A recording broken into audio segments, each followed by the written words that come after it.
क्या पहली बार संबंध बनाने पर खून निकलना जरूरी है? अगर खून नहीं निकला, तो क्या लड़की वर्जिन नहीं है? क्या सच में शरीर में कोई सील होती है जो सिर्फ सुहागरात पर ही टूटती है? और अगर कोई लड़की खेलकूद करती रही हो, साइकिल चलाती हो, डांस या जिम्नास्टिक करती हो, तो क्या उसकी सील पहले ही टूट चुकी होती है? आज मैं आपको ऐसे सच बताने वाली हूँ जो शायद आपने पहले कभी इतने साफ और सीधे शब्दों में नहीं सुने होंगे। इस वीडियो को अंत तक जरूर देखिए, क्योंकि बीच में छोड़ा तो आधा सच आपको फिर से भ्रम में डाल देगा। नमस्ते, जहां हम प्यार, सादी इंटीमेसी और इमोशनल कनेक्शन पर साइंस बेस्ड लेकिन आसान भाषा में बात करते हैं। अगर आप ऐसे विषयों पर बिना झिझक सही जानकारी चाहते हैं, तो अभी वीडियो को लाइक कीजिए और चैनल को सब्सक्राइब कर लीजिए, ताकि आगे आने वाले वीडियोस आप मिस ना करें।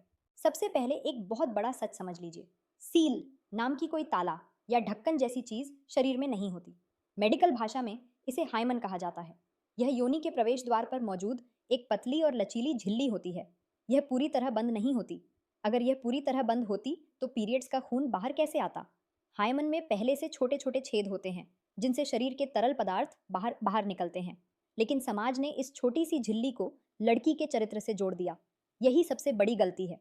कई लड़कियां ऐसी भी होती हैं जिनका हाइमन जन्म से ही बहुत पतला होता है या कभी कभी बिल्कुल नहीं होता। तो क्या इसका मतलब यह है कि उनका कोई चरित्र नहीं? बिल्कुल नहीं। वर्जिनिटी कोई मेडिकल टर्म नहीं है, यह सामाजिक धारणा है। अब बात करते हैं उस सबसे बड़े मिथक की। पहली बार संबंध बनाने पर खून निकलना जरूरी है। सच यह है कि 50% से ज्यादा मामलों में पहली बार खून नहीं निकलता। जी हाँ, आपने सही सुना। बहुत सी लड़कियों का हाइमन इतना लचीला होता है कि वह खिंच जाता है, फटता नहीं। कुछ में बहुत हल्का सा माइक्रो टीयर होता है, जिससे सिर्फ हल्का गुलाबी डिस्चार्ज दिख सकता है, जो कई बार नोटिस भी नहीं होता। कई बार बचपन में साइकिल चलाने, घुड़सवारी, जिम्नास्टिक, डांस या किसी खेल के दौरान गिरने से भी हाइमन स्ट्रेच या टीयर हो सकता है। यहाँ तक कि टैम्पोन का इस्तेमाल करने से भी यह खिंच सकता है। इसका मतलब ये नहीं कि लड़की ने सेक्स किया है। अब एक और दिलचस्प बात समझिए। कई पुरुष सोचते हैं कि उन्हें पहली बार टाइटनेस महसूस होगी और वही सील का सबूत है। लेकिन असल में टाइटनेस का संबंध हाइमन से नहीं, बल्कि लड़की की मांसपेशियों और उसके मानसिक आराम से होता है। अगर लड़की डरी हुई है, तनाव में है या असहज है, तो उसकी पेल्विक मसल्स सिकुड़ जाती हैं, जिससे प्रवेश मुश्किल हो सकता है। और अगर वह रिलैक्स्ड है, फोरप्ले सही तरीके से हुआ है, तो सब कुछ सहज और आरामदायक हो सकता है, चाहे हाइमन हो या ना हो। अब सबसे ज्यादा पूछा जाने वाला सवाल, क्या घर पर खुद से चेक किया जा सकता है कि हाइमन है या नहीं? टेक्निकली आईने की मदद से बाहरी हिस्से को देखकर आपको एक पतली गुलाबी सी परत या रिंग जैसी संरचना दिख सकती है। अगर वह चारों तरफ से जुड़ी दिखे, तो समझा जाता है कि वह मौजूद है।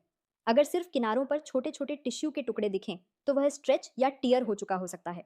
लेकिन यहाँ सबसे जरूरी बात, यह तरीका 100% सटीक नहीं है। कई बार सामान्य व्यक्ति सही पहचान नहीं कर पाता। और सबसे बड़ी बात, इसका होना या न होना यह साबित नहीं करता कि किसी ने सेक्स किया है या नहीं। मैं अपने क्लिनिक में कई ऐसे कपल्स से मिली हूँ जहाँ सिर्फ खून नहीं निकला, इस वजह से रिश्ते में शक, झगड़े और यहाँ तक कि शादी टूटने की नौबत आ गई। सोचिए, एक पतली सी झिल्ली के नाम पर किसी की पूरी जिंदगी का फैसला कर दिया जाता है। क्या ये सही है? रिश्ता भरोसे पर चलता है, सहसा कि किसी लाल दाग पर नहीं। अगर आप अपने पार्टनर से सच्चा प्यार करते हैं, तो उनके अतीत को सम्मान दीजिए। हर इंसान की बॉडी अलग होती है, हर किसी का अनुभव अलग होता है। सेक्स कोई परीक्षा नहीं है जहां खून निकलना पास होने का सर्टिफिकेट हो। अब मैं आपसे एक सवाल पूछती हूँ। अगर हाइमन का टूटना खेल, एक्सरसाइज या किसी भी सामान्य गतिविधि से हो सकता है, तो क्या सिर्फ खून के आधार पर किसी लड़की के चरित्र का फैसला करना तर्कसंगत है? बिल्कुल नहीं। हमें अपनी सोच बदलनी होगी कि हम गलत धारणाओं को तोड़ें और साइंस को समझें। जब सही जानकारी मिलती है तो डर खत्म होता है। जब डर खत्म होता है तो रिश्ता मजबूत होता है। अगर आप पहली बार संबंध बनाने जा रहे हैं, तो सबसे जरूरी चीज है बातचीत, सहमति और आराम। जल्दबाजी या दबाव से दर्द और असहजता बढ़ती है। सही फोरप्ले, पर्याप्त समय और इमोशनल कनेक्शन से अनुभव सहज और सुरक्षित बनता है। और याद रखिए, किसी भी तरह का अत्यधिक दर्द, ये ज्यादा ब्लीडिंग या असामान्य परेशानी हो, तो डॉक्टर से सलाह लेना जरूरी है। इंटरनेट की अफवाहों से ज्यादा भरोसा मेडिकल साइंस पर कीजिए।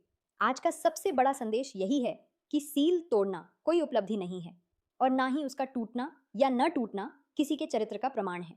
यह सिर्फ शरीर का एक छोटा सा हिस्सा है, जो हर लड़की में अलग तरह से होता है। अगर आपको ये वीडियो आंखें खोलने वाला लगा हो, तो इसे जरूर लाइक कीजिए।